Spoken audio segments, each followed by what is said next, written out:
देखो मैं आपको इन्फॉर्म करना चाहूँगा, जो भी मेरा सब्सक्राइबर है वो बेल आइकन जरूर प्रेस कर ले। अगर नया सब्सक्राइबर है तो वो सब्सक्राइब करने के साथ बेल आइकन जरूर प्रेस करें, क्योंकि क्या है कि अगर बेल आइकन प्रेस नहीं करोगे तो आपको कैसे पता चलेगा कि मेरा कौन सा इंपॉर्टेंट वीडियो आपके लिए इफेक्टिव रहेगा आपके एग्जाम के लिए। क्लियर, चलते अपन आगे। First question, recently which founding member country has signed executive order to withdrawal from WHO? WHO world health organization. देखो बड़ा ही इंपॉर्टेंट क्वेश्चन है ये, क्योंकि जो अभी तक एक महीने पहले जो डायरेक्शन लग रहे थे डोनाल्ड ट्रंप के प्रेसिडेंट बनने के, वो अब पूरे होते हुए मुझे दिख रहे हैं। क्लियर, क्योंकि क्या है कि वर्ल्ड हेल्थ ऑर्गेनाइजेशन 1948 में सेटअप हुई थी। कब? 1948 में। और अमेरिका एक फाउंडर मेंबर था वर्ल्ड हेल्थ ऑर्गेनाइजेशन का। क्लियर, और है भी।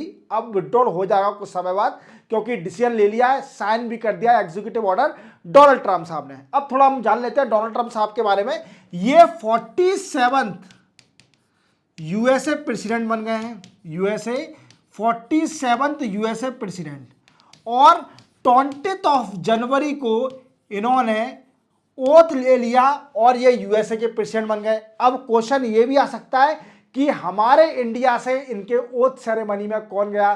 तो याद रखना, इनके ओथ सेरेमनी में एस जयशंकर साहब गए। एस जयशंकर, जो कि हमारे एक्सटर्नल अफेयर मिनिस्टर हैं, ये इनकी ओथ सेरेमनी में गए थे। इन्हें कई सारे प्रेसिडेंट की ओथ लेने से पहले कई सारे डायरेक्शन दिए कि मैं टैरिफ लगाऊंगा, tariff is the most beautiful word in the dictionary than love and faith, ऐसा इनका एक डायलॉग है। तो इन्हें कनाडा को धमकी दी, इवन इंडिया की जो ब्रिक्स मेंबर है उनको भी धमकी दी, इवन चाइना को, तो चाइना से तो मतलब एंटी चाइनीज है ही डोनाल्ड ट्रंप साहब। अब इन्होंने आते ही ऑफिस एक सबसे बड़ा डिसीजन लिया। इन्होंने बोला कि यूएसए अब WHO का मेंबर नहीं रहेगा। वी कैन से मेंबर से विड्रॉल कर ली जाएगी WHO से, जो वर्ल्ड हेल्थ ऑर्गेनाइजेशन है।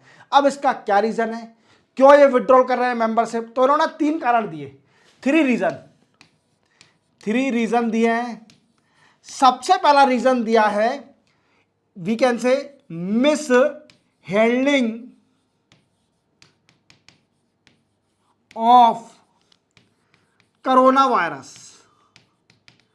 वी कैन से WHO जब कोरोना आया था, ये बात तो सही भी बोली है यूएसए ने, मुझे लगता है डोनाल्ड ट्रंप साहब ने बड़ा ही अच्छा बोला है कि कोरोना जब आया था तो WHO ने बिल्कुल हैंडल करने में कई सारी दिक्कतें थी WHO में, और WHO बिल्कुल भी इनअप्रोप्रिएट हो गई थी।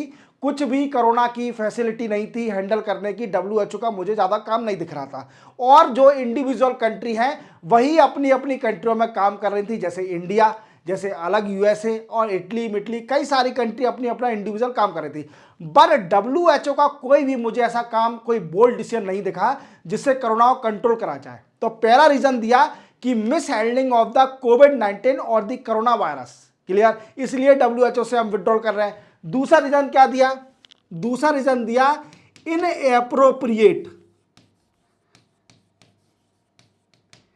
Inappropriate demonstration independence. दूसरा रीजन क्या दिया दोस्तों?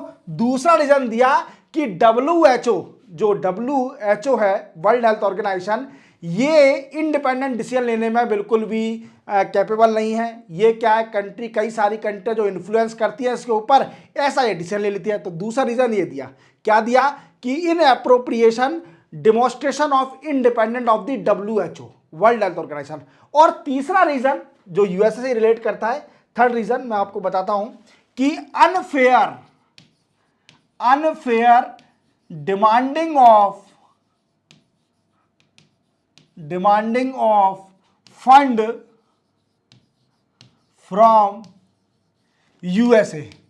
मीन्स यूएसए से बिना वजह का इनका कहना है कि WHO जो वर्ल्ड हेल्थ ऑर्गेनाइजेशन है, ये बिना वजह के पैसे मांगती है यूएसए से, इसलिए हम विड्रॉल कर रहे हैं। इवन पेरिस एग्रीमेंट था, इसको आते ही इन्होंने फिर से विड्रॉल कर लिया पेरिस एग्रीमेंट से। याद रखना, Paris agreement related to the climate change, याद रखना। तो कौन सी कंट्री है? यूएसए कंट्री ने डिसाइड कर लिया कि वर्ल्ड हेल्थ ऑर्गेनाइजेशन की मेंबरशिप को विड्रॉल कर लेगी। चलते बनाएंगे। नेक्स्ट है who had the neutral expert appointed by world bank on Indus water treaty. देखो ये मैं आपको डिटेल करंट अफेयर में पढ़ा चुका हूं कि इंडस वाटर ट्रीटी क्या है। देखो Indus water treaty was sign in 1960 between India and Pakistan. देखो ये दोनों वी कैन से दोनों कंट्री ने इंडस वाटर ट्रीटी को साइन किया था 1960 में। और इसका मेन एम क्या था दोस्तों, इसका एम था कि sharing of water of Indus river, किसका, इंडस रिवर का water between India and Pakistan, India and Pakistan.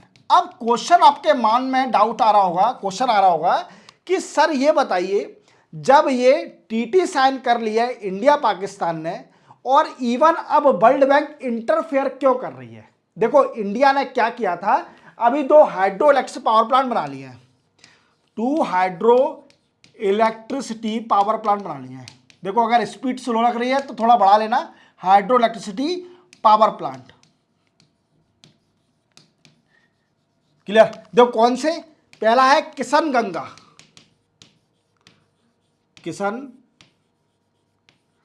Ganga hydro electricity power plant. Clear. दूसरा है Ratle hydro electricity power plant. Clear. अब ये किशन गंगा कहां पर है, किस रिवर पर है, तो किशन गंगा है किशन गंगा रिवर पर। कहां पर दोस्तों, किशन गंगा रिवर। और किशन गंगा रिवर ट्रिब्यूटरी किसकी है, झेलम की। झेलम जो रिवर है उसकी ट्रिब्यूटरी है किशन गंगा। और जो रेटल हाइड्रोलिक्स पावर प्लांट बन रहा है वो बन रहा है चेनाब पर, चेनाब रिवर पर बन रहा है, याद रखना। और इसी चीज का पाकिस्तान ऑब्जेक्शन उठा रही थी कि इससे क्या है कि टीटी के कई सारे प्रोविजन का वॉयलेशन हो रहा है, इंडस वाटर टीटी का। और ये इंटरनेशनल लेवल पर गई पाकिस्तान। और क्या है, वर्ल्ड बैंक है जो मीडिएटर, वर्ल्ड बैंक ने क्या किया, एक इंडिपेंडेंट न्यूट्रल एक्सपर्ट बना दिया जिसको हेड करेंगे माइकल नीनो। और माइकल नीनो आएंगे और चेक करेंगे कि इंडिया वॉयलेट कर रही है कि नहीं वॉयलेट कर रही। बट इंडिया ने कई बार बोल दिया, हमारे भारत देश ने, कि देखो यार तुम थोड़ा पढ़ लो, पढ़ने के बाद ही समझो कि ये सच्चाई है कि नहीं है। क्लियर। ऐसे बिना स्टडी के तुम इंटरनेशनल लेवल पर पहुंच जाते हो और बिना स्टडी के, मतलब समझो यार, थोड़ा बहुत समझो। आपको वाटर शेयरिंग का मैटर है, प्रोविजन वॉलेट हो रहा है कि नहीं हो रहा। पहले पाकिस्तान को इंडस वाटर टीटी को पढ़ना चाहिए, देन आफ्टर इंटरनेशनल लेवल पर जाना चाहिए। बिना पढ़े पहुंच गए यार, बताओ यार। चलो ठीक है, क्या करना अपन को, चलते आगे। Recently which country of Africa continent become partner country of BRICS. ये पूछ रहा है कि बताइए ब्रिक्स की पार्टनर कंट्री अभी कौन बन गई है। ब्रिक्स जो कि इंटर गवर्नमेंटल और रीजनल ऑर्गेनाइजेशन है। क्लियर। पहले तो अपन जानते हैं कि ब्रिक्स के मेंबर कौन कौन से हैं। ब्रिक्स के मेंबर क्या क्या है, क्या है ब्रिक्स के, देखो सबसे पहला B for Brazil, R for Russia, I for India,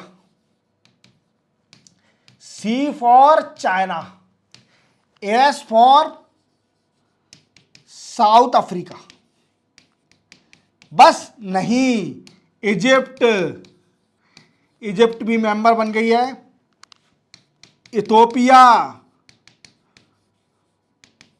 then after UAE, then after Indonesia and last Iran. याद रखना, तो ब्रिक्स के अब 10 मेंबर हो गए।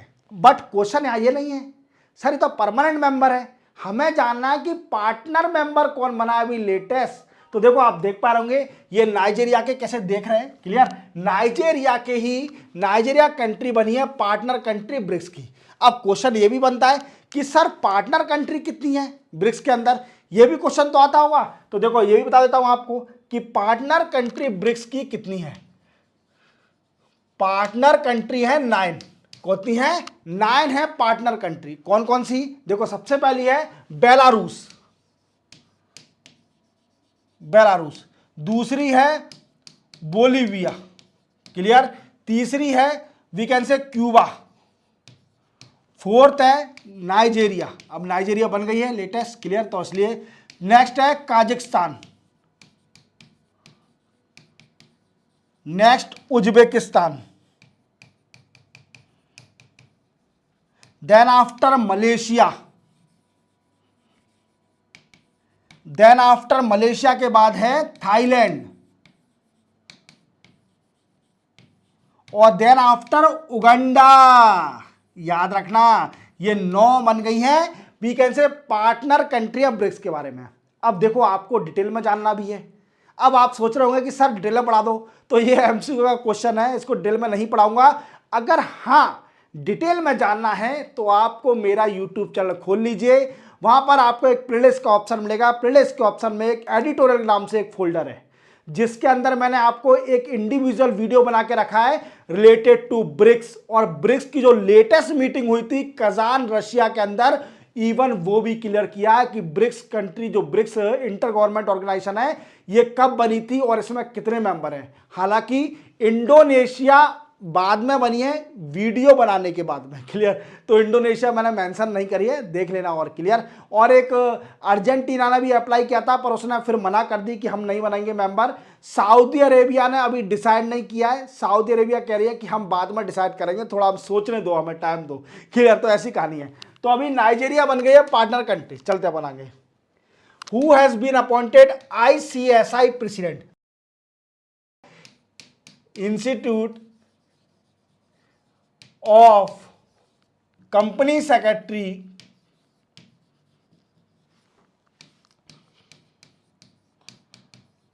Of India. क्या है?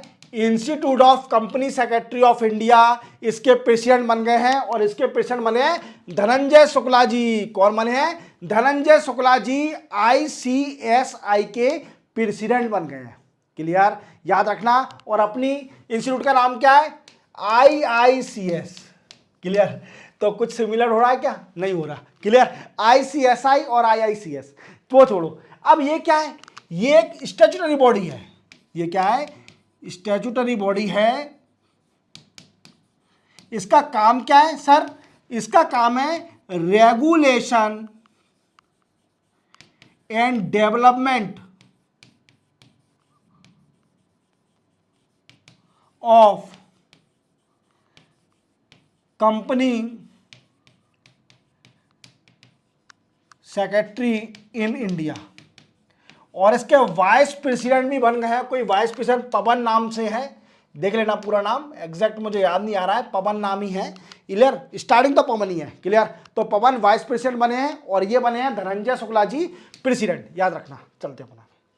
Who has been appointed chief justice of Delhi high court. Very very important question. Delhi high court क्यों इंपॉर्टेंट है? क्योंकि अधिकतर मोस्टली अच्छे डिसीजन दिल्ली हाई कोर्ट से ही आएंगे, अधिकतर आते ही हैं। हाँ दूसरी स्टेट से भी आते हैं, पर सुनने में थोड़ा दिल्ली के अच्छे लगते हो कि दिल्ली का है मैटर, ठीक है। तो दिल्ली हाई कोर्ट के अभी नए चीफ जस्टिस बन गए ना, ओथ सेरेमनी में ओथ भी ले लिए, पीके शपथ भी ले लिया। देवेंद्र कुमार उपाध्याय जी हैं, देवेंद्र कुमार उपाध्याय जी। और दिल्ली हाई कोर्ट जम्मू कश्मीर को जो यूनियन टेरिटरी बनी थी, इससे बनने से पहले दिल्ली एक ऐसा यूनियन टेरिटरी था जिस पर सिर्फ ओनली उसी के पास हाई कोर्ट था, याद रखना। अब 2 यूनियन टेरिटरी हैं जिनके पास हाई कोर्ट अपना खुद का, एक दिल्ली है और एक जम्मू कश्मीर है, याद रखना। आपसे क्वेश्चन पूछेगा कि इंडिया में कितनी यूनियन टेरिटरी हैं जिनके पास अपना खुद का हाई कोर्ट है, तो आप बोल देना कि एक तो दिल्ली है, क्लियर, और दूसरी है कौन? जम्मू एंड कश्मीर, याद रखना, क्लियर। तो देवेंद्र उपाध्याय जी बन गए हैं चीफ सेक्रेटरी, और वीके सक्सेना ने इन्हें शपथ दिला दी है, याद रखना। विच ऑर्गेनाइजेशन डेवलप पिरले मिसाइल। देखो पिरले मिसाइल क्यों है, अभी ये न्यूज में है। ये बनाई तो DRDO ने, हर कोई बता देगा, क्लियर। ये तो बच्चा बता देगा कि DRDO ने बनाई है, clear, defence research and development organisation ने, क्लियर, DRDO ने। बट पिरले मिसाइल है क्या? तो दोस्तों ये शॉर्ट रेंज बैलिस्टिक मिसाइल है। क्या है? शॉर्ट रेंज बैलिस्टिक मिसाइल है, याद रखोगे। और इसकी रेंज कितनी है? 150 to 500 किलोमीटर। और ये सरफेस टू सरफेस मिसाइल है, याद रखना, that is also important, it is a surface to surface missile. But ये न्यूज में क्यों है सर जी, ये बताइए। देखो आपको पता है कि रिपब्लिक डे आने वाला है, clear, Republic day on 26 of January, और 26 ऑफ जनवरी को इस मिसाइल को दिखाया जाएगा रिपब्लिक डे में, that's why this missile is in news, clear. चलते हैं आगे। Rajiv Ranjan inaugurated livestock conclave in which city of India. देखो लाइव स्टॉक कॉन्क्लेव अभी हुआ है और ये शिलोंग में हुआ है राजीव रंजन जी ने, और इसका मेन मोटिव है promote livestock in North East में लाइव स्टॉक की पॉपुलेशन को एनहांस करना, एनिमल हस्बेंड्री को एनहांस करना, that the main motive of this particular conclave that was inaugurated by the Rajiv Ranjan sahab in Shillong, clear, याद रखना। चलते हैं आगे। Which state has launch a scheme to provide 10,000 annually to 7.5 lakh landless agriculture labour. देख पा रहे होंगे ये सीएम कहाँ के हैं, ये छत्तीसगढ़ के सीएम है, और इनका नाम क्या है, विष्णु सादियो। क्या नाम है, विष्णु सादियो, ये छत्तीसगढ़ स्टेट के सीएम है, और इन्होंने एक स्कीम लॉन्च करी है, याद रखना, वो स्कीम का नाम याद रखना क्या है, कृषि मजदूर कल्याण योजना। कृषि मजदूर कल्याण योजना ये स्कीम लॉन्च करी है, और इन्होंने मैनिफेस्टो में ये बोला भी था, और जैसे ही मतलब अब रियली में सरफेस पर ला दिया स्कीम को, जैसा मैनिफेस्टो में बोला था, इन्होंने बोला था कि छत्तीसगढ़ में जितने भी लैंडलेस लेबर हैं, जो एग्रीकल्चर लैंडलेस लेबर है, उन लोगों को एनुअली सरकार 10,000 रुपये देगी, हर साल में 10,000 रुपये देगी, और ये बेनिफिट कितनों को मिलेगा, 7.5 लैंडलेस लेबर को बेनिफिट मिलेगा, और हर साल छत्तीसगढ़ गवर्नमेंट 10,000 रुपीज देगी जो लैंडलेस एग्रीकल्चर लेबर है, क्लियर, स्कीम का याद रखना, और ये स्टार्ट करे छत्तीसगढ़ ने। Who has been appointed Secretary General Indian Ocean Rim Association? Indian Ocean Rim Association is a regional organization, clear, और इसमें मेंबर होते हैं मोस्टली जो इंडियन ओशियन को टच करते हैं, इंडियन ओशियन को टच करते हैं ये, और हालांकि कुछ और भी मेंबर हैं जो इंडियन ओशियन को टच नहीं करते हैं, जो लैंडलॉक हैं, बट इस मोस्टली इसके अंदर वो हैं जो इंडियन ओशियन को टच करते हैं, और 34 कंट्रीज की मेंबर है, कितनी है, 34 कंट्रीज इसकी मेंबर हैं, और अभी इसके सेक्रेटरी जनरल बन गए हमारे इंडिया से ही, जिनका नाम है संजीव रंजन। क्या है, संजीव रंजन, याद रखना, राजीव रंजन और संजीव रंजन में कंफ्यूज मत हो जाना। संजीव रंजन कौन है, secretary general of the Indian Ocean Rim Association, और राजीव रंजन कौन है, यूनियन मिनिस्टर, क्लियर। चलते बनाएंगे। Which state of India host first Olympic research conference. ये इंपोर्टेंट है, ये इंपोर्टेंट क्यों है, क्योंकि इंडिया चाहती है कि 2036 का ओलंपिक इंडिया में होना चाहिए। कहां पर ऑर्गेनाइज होना चाहिए, इंडिया में ओलंपिक होना चाहिए 2036 का। अब इसको देखते हुए गुजरात स्टेट ने गुजरात में पहली बार होस्ट कराए first Olympic research conference. First Olympic research conference को होस्ट किसने किया है, गुजरात स्टेट ने, क्योंकि इंडिया चाहती है कि 2036 का ओलंपिक इंडिया में हो। अब देखते हैं मिलती है कि नहीं मिलती, वो बाद में डिसाइड करेंगे, ठीक है, बाद में बताऊंगा जब मिलेगी तब। Who has been appointed additional director general of border security force. BSF के डायरेक्टर, एडिशनल डायरेक्टर जनरल कौन बन गए हैं, तो वो बन गए हैं महेश कुमार अग्रवाल जी। कौन है, महेश कुमार अग्रवाल जी। ये तमिलनाडु कैडर के हैं, कहाँ के हैं, तमिलनाडु कैडर के, और आईपीएस ऑफिसर हैं, एडिशनल डायरेक्टर जनरल बन गए हैं बीएसएफ के। अब क्वेश्चन बनता है कि सर ये बता दीजिए कि बीएसएफ का काम क्या है। बीएसएफ का काम है to protect the border area of India Pakistan and India Bangladesh. क्या है बीएसएफ का काम, कि जो इंडिया पाकिस्तान और इंडिया बांग्लादेश का बॉर्डर है उसको प्रोटेक्ट करना। और बीएसएफ वर्ल्ड की सबसे बड़ी बॉर्डर फोर्स है, ये भी याद रखना। ये बीएसएफ जो फोर्स है ये वर्ल्ड की सबसे बड़ी बॉर्डर फोर्स है, याद रखना है, दैट्स इंपोर्टेंट। चलते बढ़ाएंगे।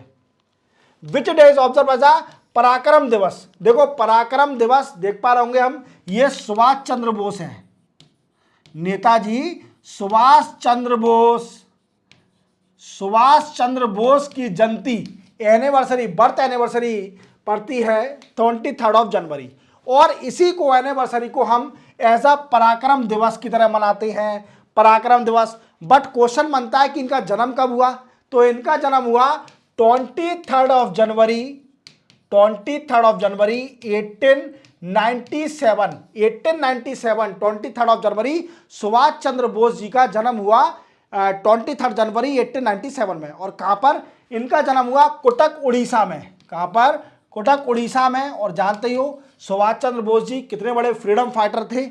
आप इनके बारे में तो मतलब मैं बताऊंगा तो वो कम हो जाएगा, लिमिटलेस वर्ड है। क्या है, लिमिटलेस वर्ड, मतलब कोई लिमिट ही नहीं है इनके, मतलब तारीफ में जितने फूल बरसाने हैं बरसा दो। और इनकी बर्थ एनिवर्सरी को हम पराक्रम दिवस की तरह मनाते हैं और 23 जनवरी को ये पड़ता है, याद रखोगे। चलते अपन, तो इसी के साथ 23 जनवरी के भी करंट अफेयर कंप्लीट होते हैं। ऐसा पराक्रम दिवस है आज, क्लियर।